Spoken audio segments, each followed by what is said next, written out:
Bonjour, je m'appelle Lindo Casagrande. J'ai créé PAC Recrutement voici 20 ans, en la spécialisant dès l'origine dans la recherche de profils informatiques et télécoms, et en choisissant de fonder notre action sur la bienveillance. Face à la crise liée au Covid-19 et conscient que celle-ci marquera pour nous tous un changement d'époque, je souhaite vous inviter à réfléchir aux conséquences de celle-ci sur notre quotidien et sur celui de nos entreprises. J'ai demandé à deux collaborateurs et amis de partager avec vous leur expérience.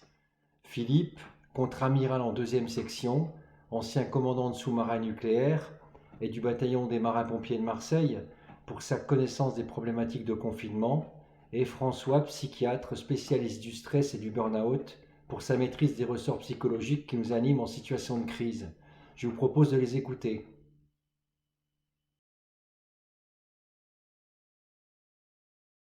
Bonjour Philippe, je suis l'officier de sécurité de Pâques. J'occupe ce poste depuis un peu plus de 2 ans. À l'époque, le poste avait été ouvert de façon à pouvoir bénéficier des marchés de la défense nationale et du nucléaire.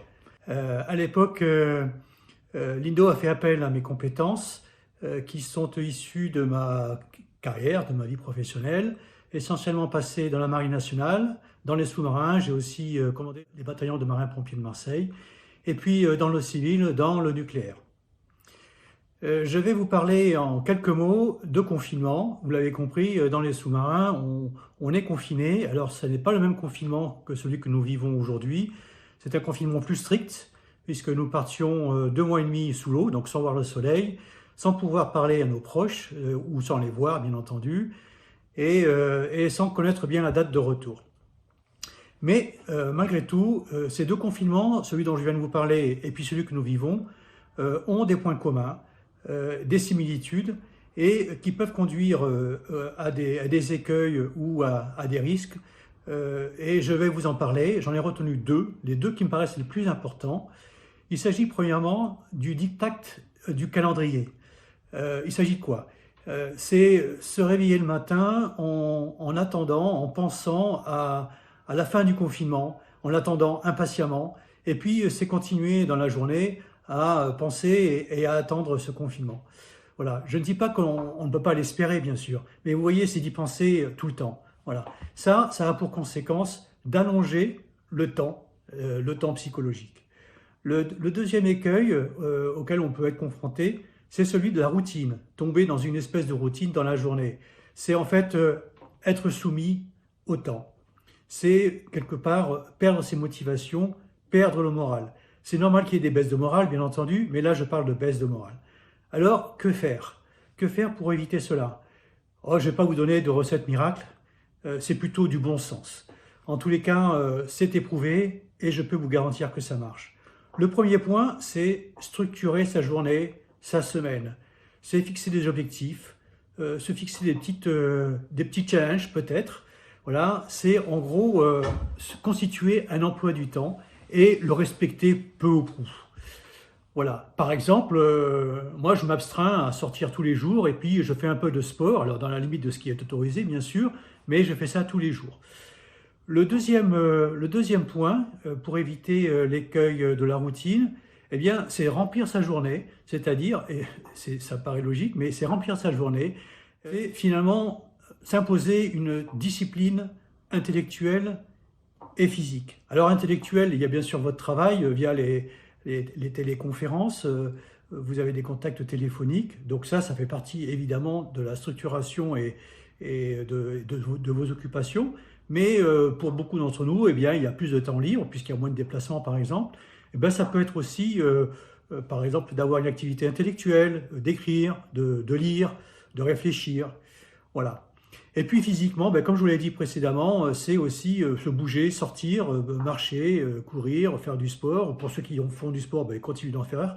Pour ceux qui n'en font pas, ben, ça peut être prendre une activité physique. Un troisième point qui me semble également très important, c'est la communication, c'est l'ouverture vers les autres. Alors là aussi, avec vos contacts avec vos clients, ben forcément vous êtes en contact, mais c'est aussi évidemment être en contact avec ses proches. On n'a pas tous la chance d'avoir des proches chez soi ou auprès de soi. C'est aussi prendre des contacts peut-être ou reprendre des contacts avec des gens qu'on avait un petit peu perdus de vue. Vous voyez, c'est penser aux autres. Voilà, c'est du bon sens. Je suis sûr que la plupart d'entre vous le faites déjà, mais encore une fois, c'est éprouvé et ça marche. Je voudrais vous dire aussi que c'est l'occasion peut-être qui nous est proposée, et je vais positiver un petit peu cette période difficile. C'est aussi peut-être l'occasion de faire une pause dans le tourment de nos vies, dans le tourbillon de nos vies, de faire une pause, de penser un peu à soi, et puis peut-être, pourquoi pas, de se redécouvrir, peut-être même de s'étonner. Voilà. Et puis pour terminer, je voulais vous dire que cette période de confinement, nous la vivons tous avec un peu de difficulté forcément, mais nous avons quand même deux motivations fortes pour la supporter au mieux. La première, bah, c'est de nous protéger. C'est évidemment un aspect fondamental de ce continent, c'est protéger notre santé, éviter d'attraper ce virus. Et puis la seconde, bah, c'est de participer à l'action commune qui est celle de casser cette épidémie, cette contagion, cette pandémie. Et l'avantage, évidemment, pour nous tous, c'est que plus nous serons confinés, plus nous maintiendrons ce confinement, plus les chances de voir réduire au maximum cette période de confinement sera importante. Je vous remercie, je vous souhaite bon courage et tenez bon.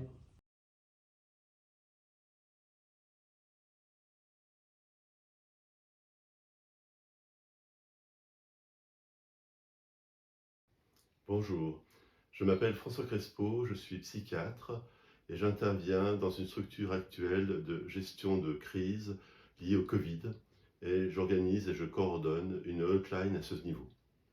Je suis également spécialisé en matière de prévention du stress au travail et du stress post-traumatique. À la demande de l'INDO, je vais donc vous parler de notre réaction par rapport à cette pandémie qui nous touche tous. Aujourd'hui, beaucoup d'entre nous avons peur et la première chose que je souhaitais vous dire, c'est que cette peur est tout à fait normale.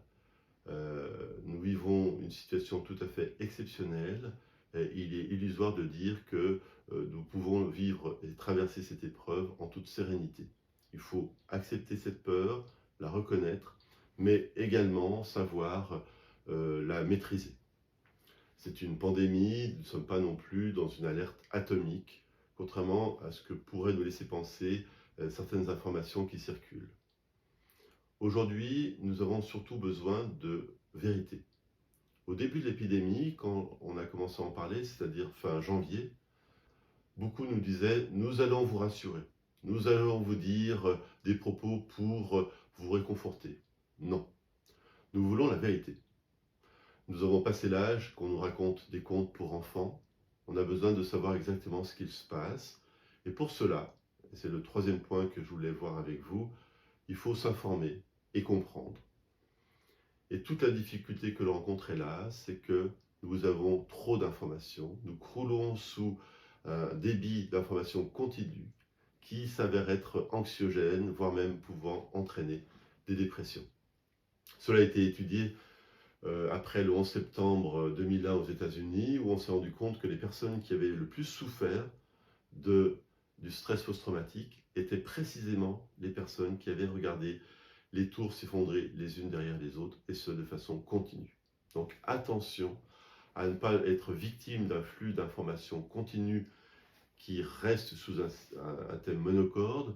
Et moi, ce que je vous inviterais plutôt à faire, c'est évidemment de rester informé, matin et soir, c'est en gros ce qui s'est passé ici, qu'on soit en France, qu'on soit en Europe, qu'on soit en Suisse, qu'on soit en Italie, en Espagne, aux États-Unis et aussi évidemment en Angleterre, compte tenu que c'est le pays qui est actuellement le plus touché. Mais essayons de nous informer en profondeur. Essayons de comprendre pourquoi nous avons été pris de court. Quelles sont les informations qui n'ont pas su être entendues?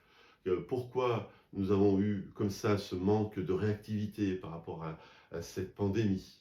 Et pour cela, il faut aller peut-être chercher des sites plus spécialisés, essayer de comprendre sur des revues plus spécialisées, écouter des avis de gens qui ne sont pas forcément surmédiatisés comme on peut le voir aujourd'hui, mais qui peuvent nous donner à comprendre.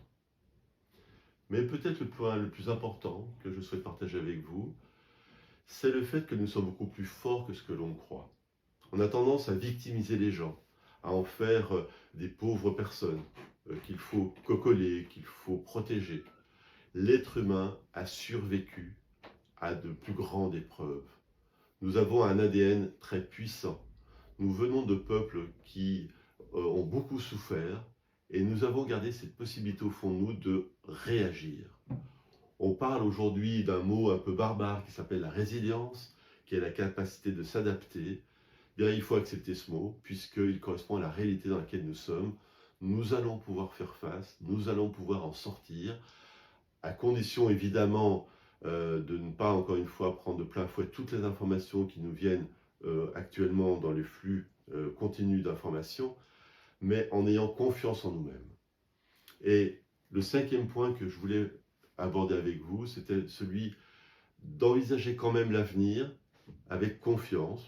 J'ose pas dire optimisme aujourd'hui, puisque ce mot paraîtrait un petit peu incongru, et aussi d'accepter de jouer le jeu, d'être au jour le jour. Vous savez qu'il existe un grand courant de psychologie qui s'appelle le mindfulness, qui s'appelle la pleine conscience, dont on est abondamment informé depuis des années. Ce courant est un courant légitime, est un courant intéressant, et on aurait trop tendance à se dire, ben voilà, c'est l'occasion de profiter de ce moment, de vivre cet instant privilégié pour faire du mindfulness, pour être recueilli par rapport à soi-même. Non, ne plaisantons pas, ce n'est pas un moment privilégié, c'est une véritable épreuve, je l'ai dit, et on doit simplement accepter de subir cet événement. Et pour cela, il faut évidemment se caler sur ce que nous dit la pleine conscience, à savoir être au jour le jour, savourer des petits gestes de la vie quotidienne, apprendre à cohabiter dans des espaces de confinement, cohabiter ensemble, savoir savourer des petites choses. On sait par exemple que les gens se sont mis à la cuisine, ben voilà une formidable histoire. Les gens se mettent à regarder des émissions de télévision de grande qualité. Je pense à la retransmission de la Comédie Française le soir, qui donne à la fois de la culture et une ouverture bien plus forte que ce que peut nous proposer peut-être des séries que l'on peut voir un peu à la chaîne, qui pourraient être plus abrutissantes qu'autre chose. Essayons malgré tout d'être au jour le jour, essayons un peu de nous élever. C'est un peu les défis qui nous attendent aujourd'hui pour les jours, voire les semaines qui nous attendent. Donc voilà, je vous donne rendez-vous à une autre vidéo la semaine prochaine. Et en attendant, donc, ayons confiance en nous, ayons confiance en nos capacités d'adaptation et essayons d'être comme ça au jour le jour et de savourer les moments de la vie quotidienne.